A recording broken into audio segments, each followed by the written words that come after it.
What kind of person do you picture if I ask you to think of an entrepreneur? What about a leader? Or maybe a job creator? Would any of them make the cut? What if I told you that we help 10 million young people achieve their goals every year, all over the world? And in turn, they create jobs and prosperity.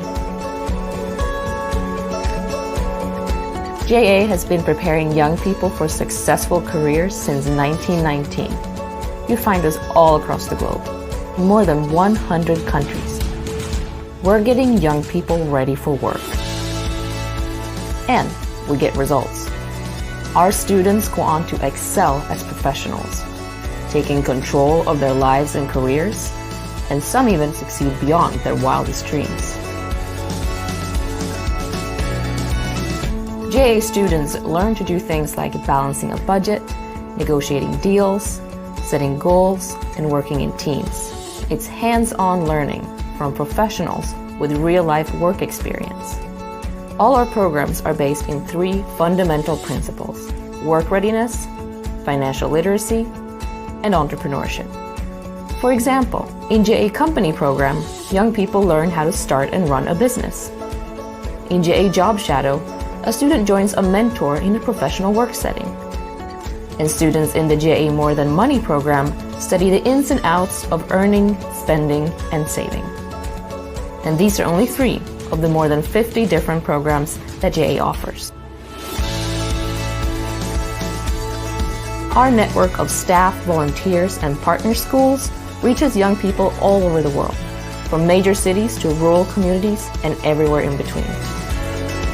And it works, because we pay attention to the needs in each region, and then we customize our programs so that JA students will be ready for the job markets they're about to enter. We even customize our own name. But at the end of the day, we're all one JA, JA Worldwide. And the core of our organization is the same everywhere. JA inspires and prepares young people to succeed in a global economy. Whoever they are, wherever they are, JA activates young people for the future of jobs.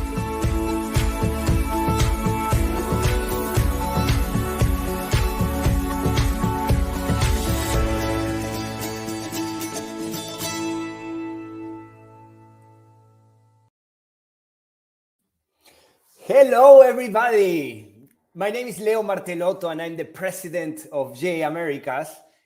And I'm honored to welcome you to the 6th edition of the Keep Learning webinar series, something we have been doing for almost a year. And we are very excited to bring some of the hottest topics to the discussion across the region.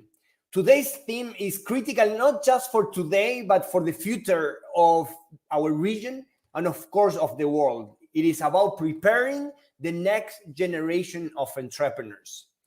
And, of course, this is directly connected to Junior Achievement Core, and that's why we are so excited to bring today's topic. Today we have 3 amazing speakers who are joining us from 3 different places around the region. And this is why we are so excited about creating these conversations, that we can connect people from all over the region to bring different perspectives about some of the most exciting topics. In this case, we have representatives from, I would say, my most loved cities in Latin America, the Caribbean, across the Americas, actually. We have one coming and representing Toronto, who might be watching the snow going down. We have one from Rio de Janeiro, who might be watching some of the most beautiful beaches. And the same with the third one, representing Punta del Este in Uruguay, also who might be watching people playing volley on the beach. So this is why we are so excited about connecting entrepreneurs around the world, because these 3 leaders that we have today are definitely great entrepreneurs. And let me tell you a little bit about them. Our first speaker is Marcelo Carvalho. Is the co-president of Ancar, Ivanhoe, one of the most important shopping center owners, developers, and managers in Brazil. He also serves as the president, the chairman of the board of Junior Achievement in Brazil, so very passionate about our organization, and is a member of the Rio de Janeiro chapter of the Young Presidents Organizations, also known as the YPO. Marcelo holds a bachelor's degree in business administration and is a graduate of Owner-President Management programs at Harvard Business University. Thank you, Marcelo, and welcome to today's conversation. And of course, thanks for everything you do for the entrepreneurs, not just in Brazil, but around the region, because Marcelo is also a member of J America's board. Our second speaker is Isabelle. Is a grade 12 student in Canada and a co-founder of MarketAngelo. You might be asking yourself, okay, what is this MarketAngelo company? Well, they are the winners of the J America's Company of the Year competition. They competed against businesses and startups all across the region, and they were chosen as the best one in the Americas. She's now getting ready to study business in university, where she will continue to explore her interest in entrepreneurship. So it's an honor, Isabelle, to have you with us, and hopefully you will get some of the warm weather from Punta del Este and Rio with today's conversation. Our third speaker is Juan Pablo Saibene.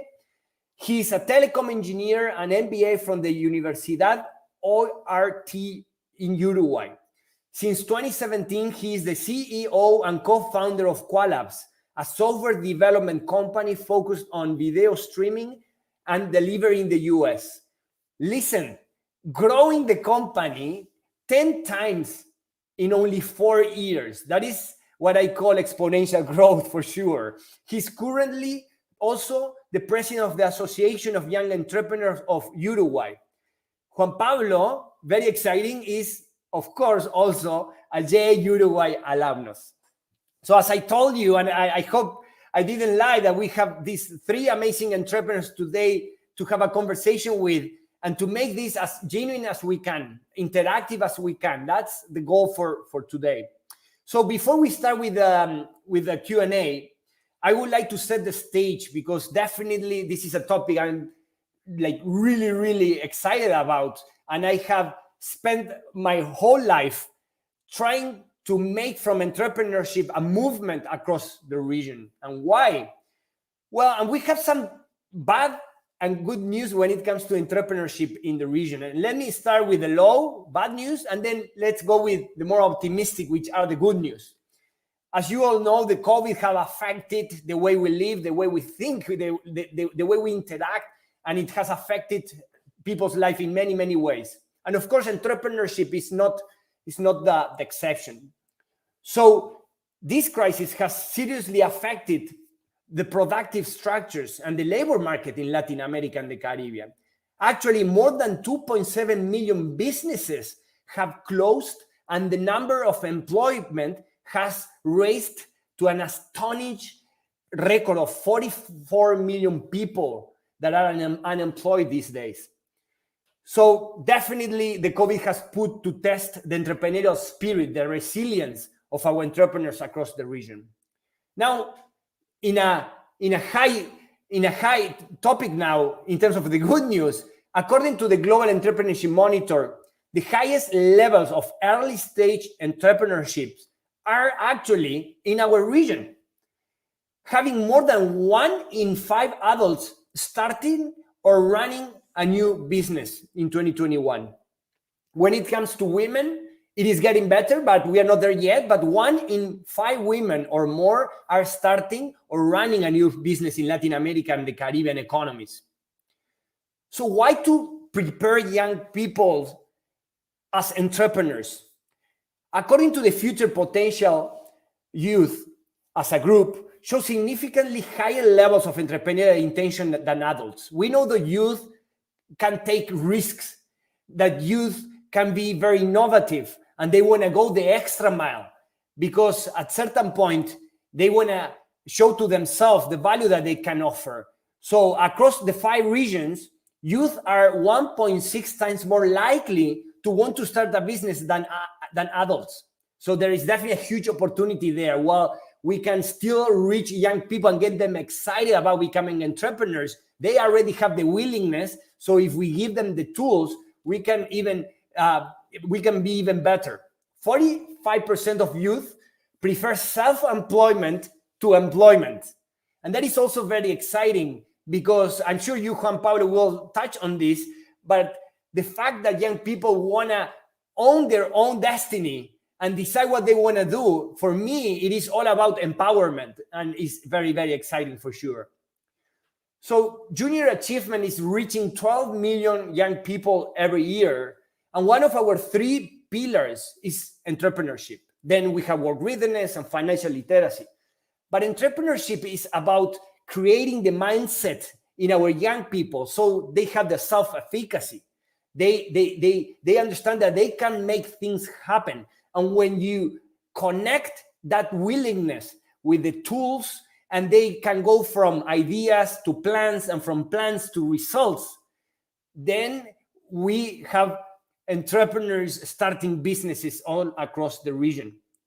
Every year, we have around 50,000 students across the 26 member nations we have in our region being part of the J Company program, where they start businesses. And it's not just playing or it's a game of how to start a business. They do it.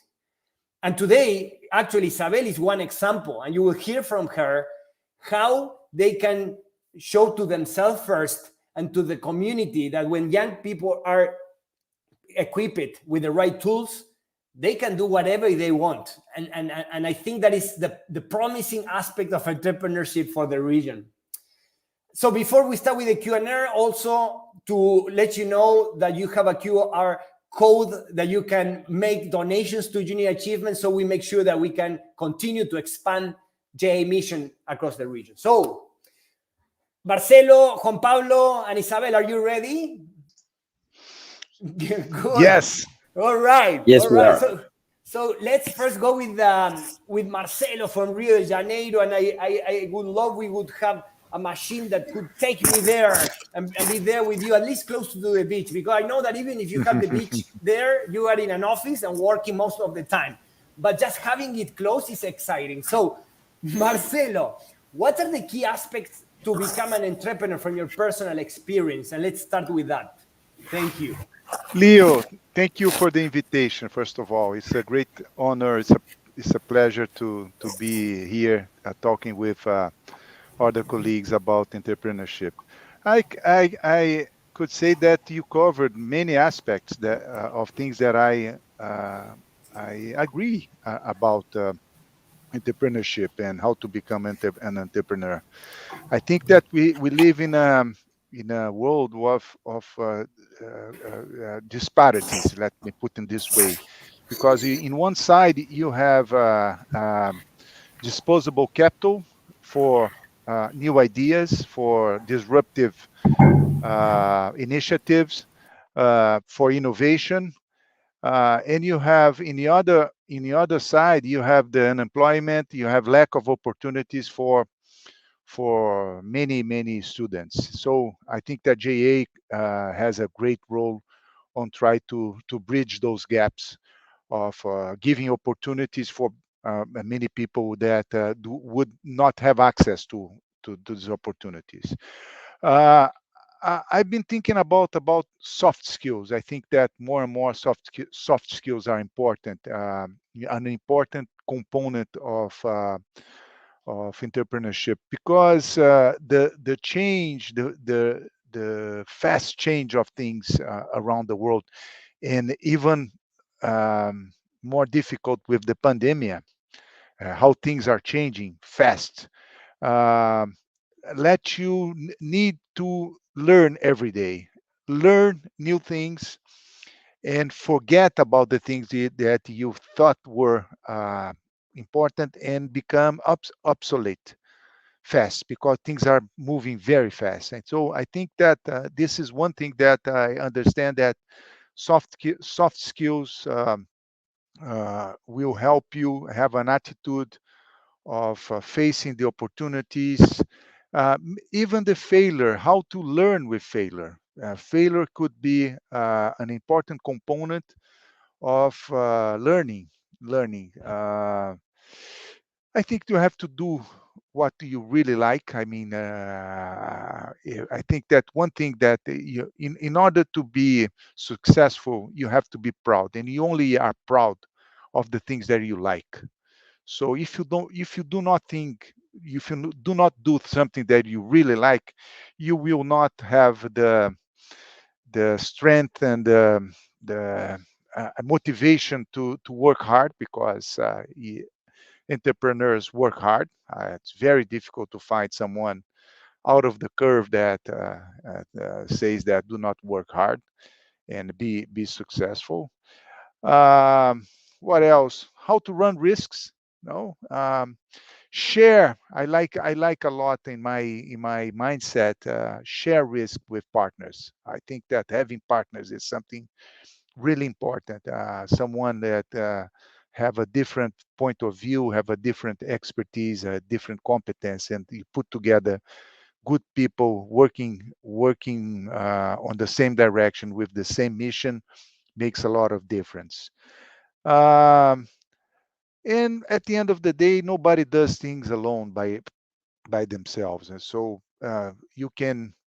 There's a famous entrepreneur, Brazilian entrepreneur called Jorge Paulo Lema, that says that dreaming big or dreaming small has the same effort. So if you dream big, you can achieve big things. So dream big, put the right people on the bus and on the same direction, and some try and if possible try to give back to the community, because this is an important component of entrepreneurs. Also be close to the community, help the community, and give back to the community, because this is normally the community that gives you opportunities to grow.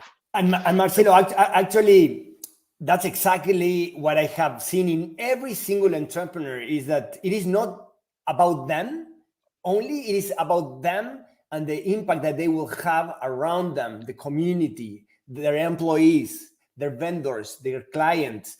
It is always Yes, about thinking about the other one. And I think that's part of the multiplier effect of entrepreneurship, right?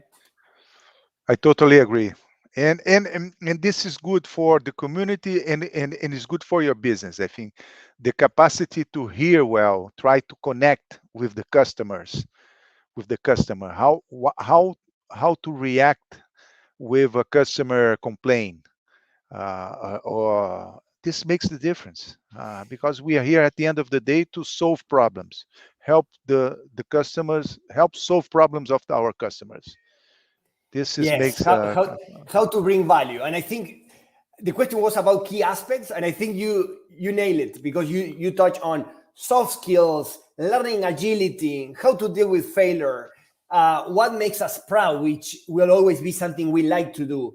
And every time I talk with entrepreneurs, I see this as common denominator. So thanks for that, Marcelo. And now, Juan Pablo, a tough one for you. Are entrepreneurs born or made? And like, for example, Messi, the Messi of entrepreneur is someone that is born, or the Messi of entrepreneur is someone that is made? Okay, so this is certainly a tough question, but I think Marcelo made it easy to answer, because Marcelo named several key aspects, and I don't think anyone is really born with those. I don't think anyone's really born with the agility, or anyone's born embracing failure, or anyone's born passionate about something. And specifically as an entrepreneur, but also as a professor and as a continuous learner, I think that I think we're made, and to be honest, I'm a JA alumnus, and Junior actually made me an entrepreneur when I was just 15 years old, and I started with my first Build Your Company program, and then I learned a lot of things that actually, like, you planted a seed in me that said, maybe entrepreneurship is something you like. So I was not born an entrepreneur. My family didn't own businesses. They were not so certainly I think you're made an entrepreneur, and also I think that because that makes you responsible for it, because that makes you accountable, and means that it's all up to you and up to how you study and all your effort. Of course, there are things that you don't choose, and we are born in different situations, and we're born with different opportunities because there's a lot of inequality out there. And so you cannot say that everyone has the same opportunities. And I think that's something that organizations as JA are really fostering and trying to attack, like this inequality, because of course we're born in different countries, different cities, different social economic situations. So yeah, of course there are things that, depending on where we were born, could be easier or more difficult. Of course, I'm not going to say that, oh, we were all born with the same opportunities. But that said, and keeping it in mind, I think we can be made. And I think that's the good thing about it, because it means that we can change it. Because if people were born, then you would just have to filter who were born entrepreneurs and who weren't, and make the ones that were born be entrepreneurs and the others just not be. And I really don't believe that. I think absolutely, Juan Pablo. And actually, I think your perspective brings hope, because it doesn't matter where you were born or the environment, the context, the type of family that you had. I mean, it doesn't matter. You can always choose. And there is a moment of truth where you make that decision. Maybe at the beginning is something that you're not conscious of, but then there is a moment of truth. And related that moment of truth, I think this COVID has been a moment of truth for many, many things. From your perspective, Juan Pablo, what has this crisis meant for entrepreneurship? Has it been an obstacle, an accelerator? What type of moment of truth could represent for entrepreneurs this COVID, from your perspective? Oh, so I think I really believe that crisis is an opportunity, but it's also been so in AGE and the organization I'm part of in Uruguay. We've seen so many different situations.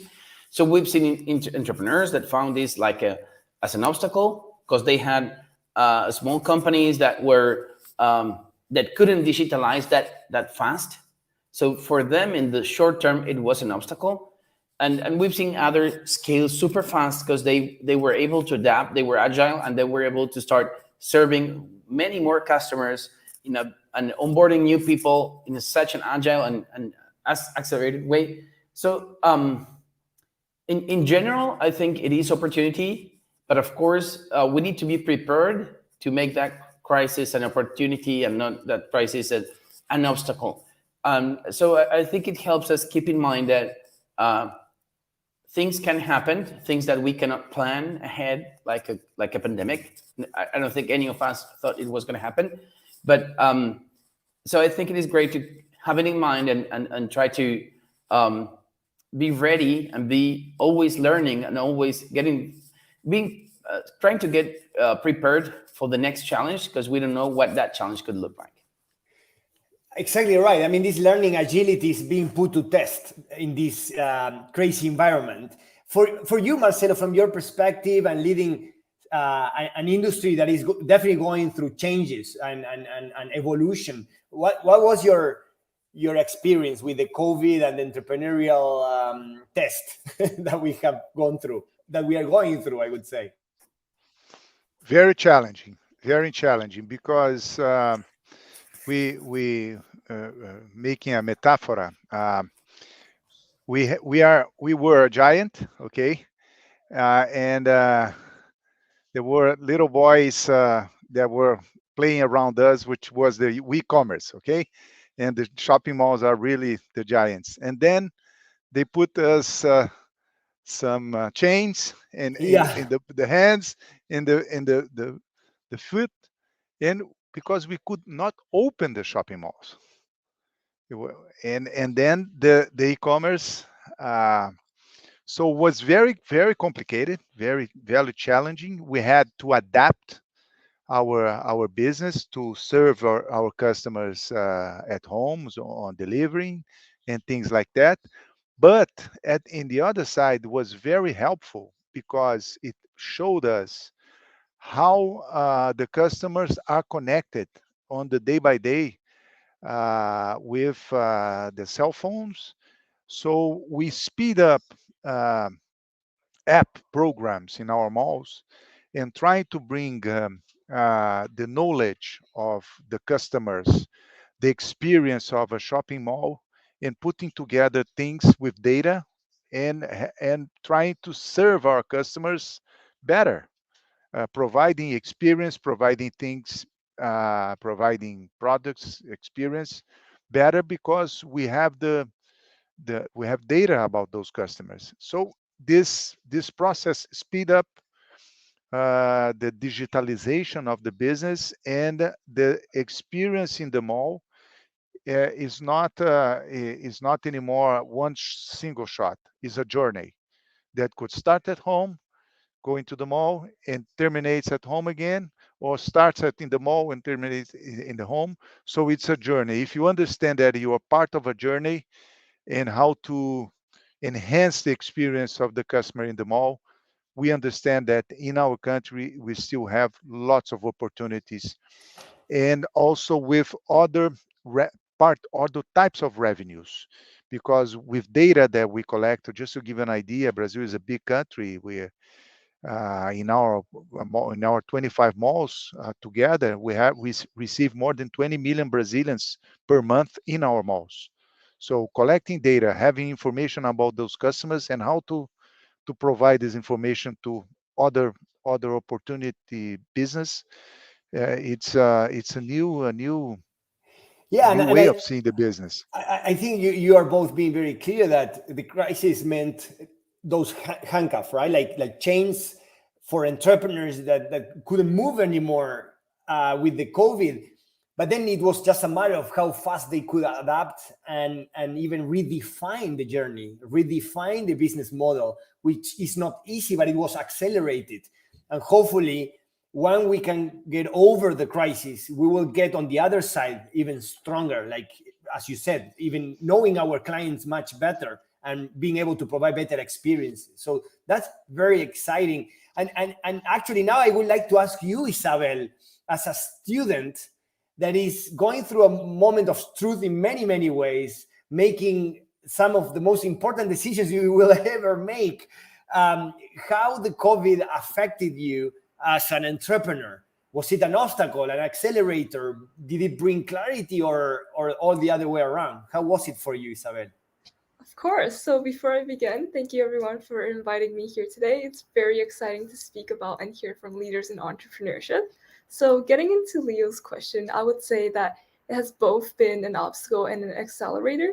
So I say it's been an obstacle because for products that are physical in nature, they were not as ideal for a company's maximum reach and effectiveness. So because of this, more regular products that you would see in company program years, like bracelets or notebooks, those would be a lot harder to implement. So then because of that, it has become and transformed into an accelerator for digital products. So because it's digital, it means it's accessible. So anyone with internet could virtually be able to use it.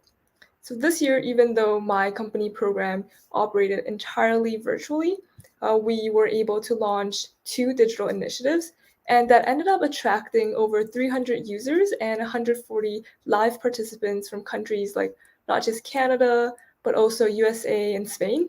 And that would have been a lot harder to do if these events took place in person. So especially with all of the restrictions that are always changing with COVID-19, I would say that with the pandemic, it's all about how you look at it. You could think of it as an obstacle, or you can change your perspective and just take the best of the situation and integrate it into your product as best as you can. Thank you very much, Isabelle. Actually, I was listening to you, the way you articulate ideas with the age that you have. And I can't stop thinking when I was your age and how bad I was expressing myself and having clear ideas in my crazy mind. It just makes me feel very hopeful about the future of the region. And thanks for sharing your experience. And actually, as I said, you were part of the J Company program as part of your school effort to give you better experiences. So I wanted to ask you about having entrepreneurship contents and curriculum embedded into kind of the official curriculum that schools are giving. And of course, the educational systems are being put to test with this COVID, making sure that we are, like, the systems are giving relevant contents. What is your perspective on making sure that curriculum become more relevant? And I don't know if you had experiences with entrepreneurship before the company program. If you didn't, if you think that is like very, very important, it should be a must. What's your view on what education is giving you on entrepreneurship? For sure. So from my personal experience, company program through JA was the first time I ever had any instances of entrepreneurship.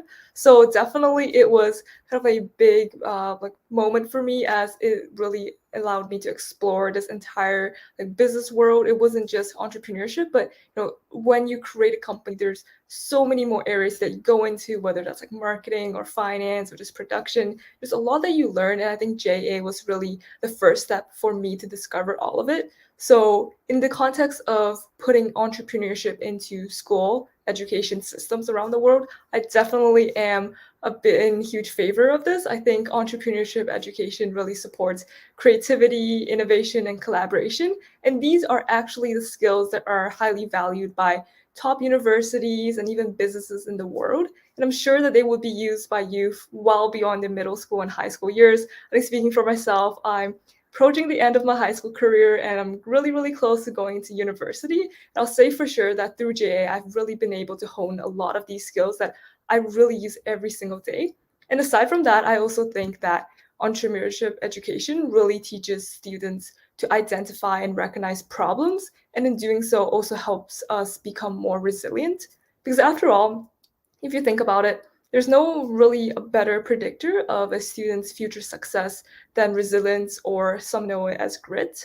And I think that when you become an entrepreneur, it's an ongoing journey. There are ups, there are downs, but when you experience this, it really encourages students to figure out your true passion and learn how to be persistent, even if you do encounter some sort of obstacles along the way. Because at the end, you want to work through these problems, you want to adapt to the changes, and then through this, we're improving our own chances of having professional and personal success. Even after we leave the classroom, even when we're outside of school, we can apply all of this to our daily lives. And then lastly, I think in general, entrepreneurship really encourages students to make the world a better place. I think at the core of it, every product, you're trying to make the world easier or better to live in for your customers. I think this core value is something that every entrepreneur shares. I think that's something that's really key. I think if we teach it into a youth, like from the get-go, this could be really impactful for our society as a whole. So all in all, I think entrepreneurship education really teaches us the skills that we can use well into our adult years. They could be soft skills like working in a team, or even hard skills like learning accounting or bookkeeping or social media marketing. And with this, it gives us students hope for ourselves, empathy for other people. And these skills are all needed now more than ever.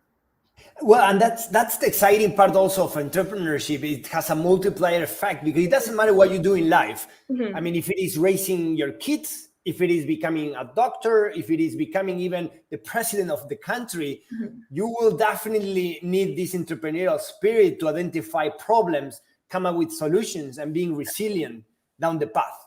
And that's why I totally agree with you that having a curriculum that teach this type of more of the soft skills is so important. So thanks for sharing your feedback. And now going back to you, Marcelo, because I'm sure you had your moment of truth where you said it is so exciting to become an entrepreneur, but that's a journey, and I think it requires different experiences until you jump into that like crazy conclusion. What was your inspiration, like your motivation to become an entrepreneur? Based on your background, based on your experiences that you had, where did that come from?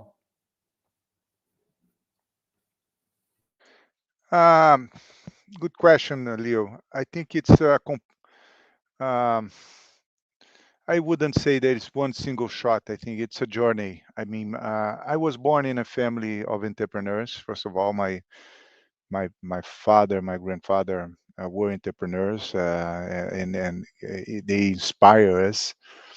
Um, Also, my father had a view to try to give to his kids the best education and the best first job possible. So I went to work for a company in Brazil called Lojas Americanas. It's a department store, junior department store, where I did in 5 years the whole I mean journey of a store, from being a trainee up to a general manager of a store. And this gave me incredible knowledge how to run a business, how to deal with people, how to deal with the customers, how to solve problems, how to face competition, how to understand the different aspects of the retail business. So I think there was a combination of things, and I have to say that when I decided to bring JA Junior Achievement to my city, it was an entrepreneur experience, very interesting entrepreneur, because I am a businessman. I was not involved with education, but I got I fell in love with the idea of JA, and I said, listen, I will have to provide to my colleagues, my friends in Brazil, in Rio, the same experience that I had in another way. And it was an incredible experience to bring this idea to how to convince the directors of schools, how to convince investors, how to convince volunteers to that this was an incredible idea. And after 20 years, and where we impacted more than 300,000 students only in Rio, give me a lot of proud of that. And Marcelo, I still remember once you sent an email, a communications with a tribute, un homenaje to your father, and many of the feelings and ideas that you expressed in that tribute, it was about giving back. Actually, as you said at the Absolutely. beginning, and I think that you found in Jay a way to give back in a very concrete way with something that will impact in the future generations. So the DNA, comes with those things, and the things that we learn from a very early age and what we see in others are the things that inspire us, and we want to continue with the legacy. And I think I agree. part of your energy to bring Jay and starting from scratch and putting energy, effort, and money came from there, right?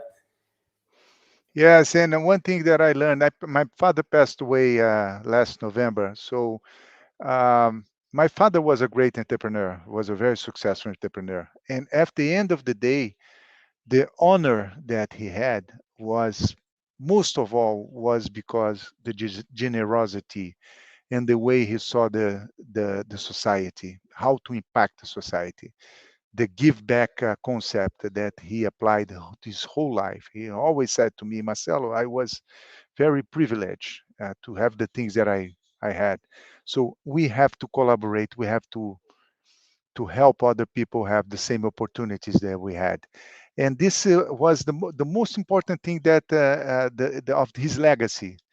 And this is very interesting, and I take with me, and I think that I will provide the same mindset to my kids, and continue this concept of giving back and impacting the life of other people. Thank you, Marcelo. Thank you very much. And well, as you see, and now I'm talking to the audience, we have Marcelo and Juan Pablo with great experience who can tell you what it takes to run a business, to start from scratch. But for you, Isabelle, you had your first ever experience starting a business and then leading the business. It's not just about starting, but keeping it running, which is even harder. Not just to reach that pinnacle, but to keep it going. How first, if you can explain in 30 seconds, what was the business that you created, and how was the experience of starting it and leading it? All right, 30 seconds will be a challenge, but I think I'll take you through the journey really quickly. So from the beginning, it was all about ideation. So as a company, we discovered the issue we wanted to focus on, and that was the lack of a focus on sustainable investing for youth. So then our product in the end was an interactive learning platform that aims to educate users on the relationship between sustainable investing and still pursuing profits, as it's investing after all. And then throughout this process, we decided to build and code our product, our digital product, entirely from scratch. So there was a lot of technical elements included there. And then at the end, once we had it running, there was still a lot more to do in terms of making sure we had initiatives for actual youth that we can personally impact. So we ended up distributing over $4,000 in cash for these participants to continue their investing journeys. And, at the very end as well, it's also a lot about pitching, as we've competed in, I think, regionals, nationals, and international levels for the JA Company of the Year program. So recently, last one was JA Americas, and we're super excited to be going on to JA Worlds very soon. Wow. And so this is when I get so angry when people say youth is lost, young people are lost. And then I hear you, Isabelle, coming up with not just identifying such a critical issue and problem, but then coming up with the solution. And that gets me so excited. And how was then the process of leading all of this process, like dealing with your colleagues, dealing with customers, dealing with the beneficiaries, and all of that? How was it for you? For sure. So I can speak about this from 3 different angles. First, I'll start off with within our team. I think our team had about 8 different teams where we worked on, whether it's my team that was product, or there's marketing, finance, etc. So I think within our team, it was really, really important to make sure we were always on the same page, because moving forward, what one of us does in one of our teams really impacts and just flows off into the rest of the other teams. So through this, we had a lot of meetings, whether that's company-wide meetings, but once a week, or also management meetings, and then additional co-working calls. Definitely a lot of commitment there to make sure we're always progressing, because in the startup environment, a day is actually a lot longer than just a day. So at every chance we had, we were putting in a lot of effort. We're also making sure we're syncing with the rest of our company members. And then the second angle I can talk about is with our sponsors. So we actually ended up having quite a few big sponsors from companies like PayPal, Questrade, CPP, Abbey, which is Canadian Pension Plan Investment Bank, and just a lot of these large companies that decided to believe in us. But it wasn't that easy to get them on board. We had to make sure what we're pitching to them was solid. It was there. And then we had to make sure that we conveyed our passion for what we can bring to the table for them, why we deserve these sponsorships, why these sponsorships could go a long way for our participants. So then that brings me to the third angle, which were the people that we were able to impact. And just from our 2 bigger initiatives, we were able to touch, I think, close to like 500 actual students. We were able to teach them all about ESG, and also give them a lot of actual financial resources for them to continue their investing journeys. I think at this part, it was a lot of a different shift in focus, because it's about them. It's very customer focused. What can we do to enhance their customer experience when they're interacting with our product? So then it's a lot different from within ourselves or to sponsors, but then we're very customer centric at the very last part. But I think learning how to juggle all of these, know how to interact with the different sort of audience really, really helps make sure that MarketAngelo was able to thrive.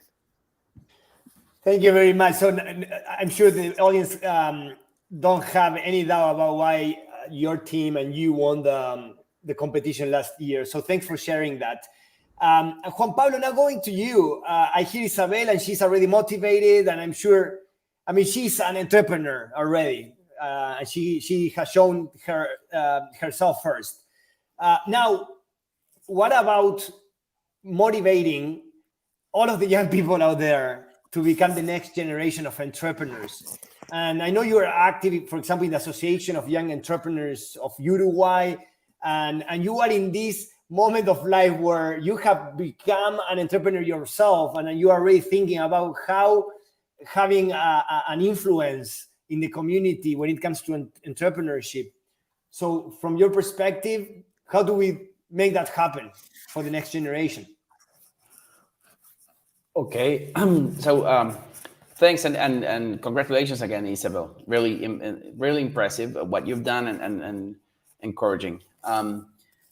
So I think first of all is try to because before you were talking about making entrepreneurial education official, and I think entrepreneurship is about an attitude in life and not really about owning a business specifically. So first of all, I think that all these skills and all this journey that Marcelo's been speaking about is the first thing we have to foster in the new generation. It's like, hey, these skills are going to be useful in your life, either if you work at a company, even if you own a company, if you're, I don't know, preparing any personal project, I don't know, moving to a new house or getting married, whatever you're preparing in your life, having this entrepreneurial spirit and the skills, it's going to be useful. It's going to make you successful. So that's the first thing. It's trying to understand that entrepreneurship it's way more than owning a business. And second is that I think we need to show more role models, as you're showing now, Isabelle, and showing young people that business people are not just millionaires or old people that I don't know how they became business people, but that there are lots of entrepreneurs, because there are thousands of entrepreneurs out there, just like you, just like those young people, and showing, I think, showing them success cases that they can connect to, they can relate to, and they can find new young people that are worried not only about making money, but that being an entrepreneur is also about worrying about the impact you make in your team's life, in your customers' lives, and in your ecosystem. So I think that's the second. And the third is it's about education and community. So I think we need to build communities, because starting a business sometimes is kind of lonely, because it's like you don't have a boss asking you to do this or that, or setting your objectives. So I think, and that's something we do a lot at AGE Uruguay, and is fostering that community, making people not feel alone, but feel accompanied by others that are in the same stages as they are, and also knowing success cases, but failures, and embracing failure, and how you not only like the topics, but how you're approaching it. So I think it's about connecting and about showing real cases and that people can connect to within a community. In a way, Juan Pablo, I got a question from Vanina Centeno from the audience about which are the tools available for young people to go from intentions to creating their own business. And I think you have answered that in a way, because you have mentioned the fact of being exposed to mentors and role models, and then learning from failures. And then I think there are organizations in every single country that are building that ecosystem and are giving the opportunity to have that type of exposure to young people. Junior Achievement is one, but there are chambers of entrepreneurs or the organization of entrepreneurs that you are part of in Uruguay, that I know they have chapters in different countries. So there are always organizations that will create that environment for young people to be exposed and have access to those ecosystem. Tools. Exactly. You have exactly. Naming them would be unfair, because every country has tons of them, but you have accelerators, incubators, you have the college, you have I don't know, Endeavor, JA. There are so many out there that it's like you're not alone. I think that's the message. Go find others, because there are communities out there that can help you. And it should be much easier than it used to be. I'm sure for you, Marcelo, like when you started, like if you wanted to have access to capital or funding, there weren't that many vehicles, like angel investment rounds and things like that. So it should be easier now. Absolutely. I think that technology, the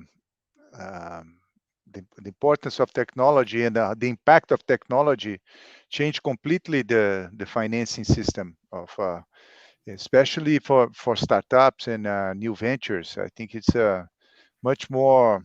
Um, it's a much better timing of the world for this type of initiative than in the past. Competition is harder now. I mean, a lot of bright people uh, trying to develop great things, but there is capital available. Exactly. Exactly. Talking about how difficult it is, I got another question from the audience for you, Isabelle. I think someone got excited about what you share, and the question is if MarketAngelo is still up and running, or if you plan to continue with the business since you had such a great success. Yeah, so I think an important thing to consider at this is the market. ESG investing is definitely on the rise, so we're figuring out what next we can do with it. If just for some context, this marketing has been growing at rapid rates with a 30% increase in 2020, resulting in a total of $20.3 trillion invested in North America alone. So really, really big, lots of opportunities for us to do something with that. And in addition to that, for our target audience as well, it's become increasingly popular among youth, with 76% of young investors looking to invest in ESG. So overall, you can see that there's a lot of interest out there regarding ESG investing. As of now, we're focusing on the next step in our Company of the Year journey. After that, we'll see where we can go with MarketAngelo. Wow, amazing. And I have one additional question for you, Isabelle, and for you, Juan Pablo and Marcelo. I will give you some time to think in one question that is out of script. We are doing freestyle here, but it is, if you, Marcelo and Juan Pablo, had to give an advice to yourself when you were 17, 16 years old, like Isabel's age, what that advice would be. So you have a little time to think about that, and we will close with that. But for you, Isabelle, we know there is a gender issue, a gender challenge when women have to for example, start a business. Did you go through any of those challenges being a woman starting a business, or not at all? What is your honest answer? Okay, I can kick us off while Marcelo and Juan Pablo is just thinking about their answers. I think for me, as I experienced entrepreneurship in a setting where it was bred for an experience like this. So in JA company program, it was developed so that youth like myself have the resources and anything else I would need to start my entrepreneurship journey. I think I was fortunate enough to not experience as many of the challenges as a woman in entrepreneurship post, I guess, school or just like post secondary school would experience. So for me, from the get-go, I had advisors, whether that's advisors that are specific to my team or just general advisors who are there and happy to help any student in my company. They provided a lot of mentorship, a lot of guidance. If we had questions, they were there to help us. If we wanted to see what else or how else we can tackle a particular problem, they were also there. And that also goes to later on for like when we were looking into funding, it was all there. So for me, I was lucky enough that anything that I might have had problems with, I had the help and the support to get to where we are right now. I am so glad to hear that. It might mean that things are changing also, and that is promising. Thank you very much, Isabelle, for sharing all of your experience, even if you are so young. And now let's close with the advice that Juan Pablo and Marcelo would give to themselves when they were 17 years old. And if you can keep it in 1 minute, I would appreciate. So let's go first with you, Marcelo. What would you tell yourself? Be curious, more and more curious, and ask for help as many times you need. Ask for help. People like to help each other. Yeah. Don't be shy. Don't be shy. And don't be shy to talk with everyone.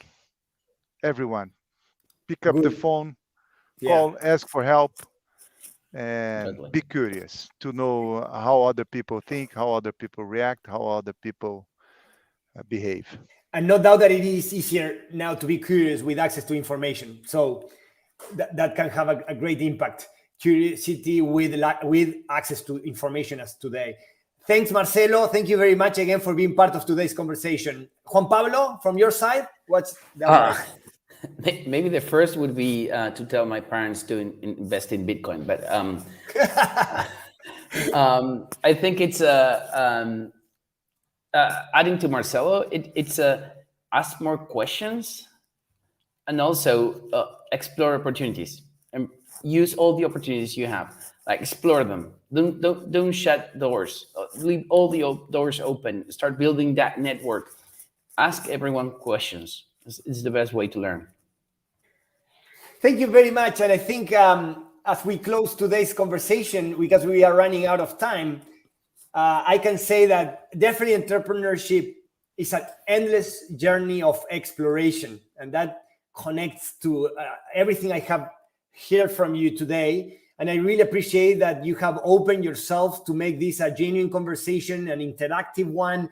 And I hope that the audience enjoy it, and the audience that will have the chance to replay this conversation, because this will be online, available for everybody, for the young people that we reach. And I think these are the stories that really inspire, not just the young people, but it also inspire me to continue, our effort to reach as many kids as we can every year. We need many, many Marcelos, Juan Pablos, and Isabelle out there. And Jay's mission is all about that. Thanks again. And we will continue in touch. Thanks all of you for joining us today. Thanks Hernan Soco and Alejandra Calderon from our team for putting this together. It takes a lot of time and effort, and you have done a tremendous job today. Bye-bye, everybody. We'll keep in touch. Thanks.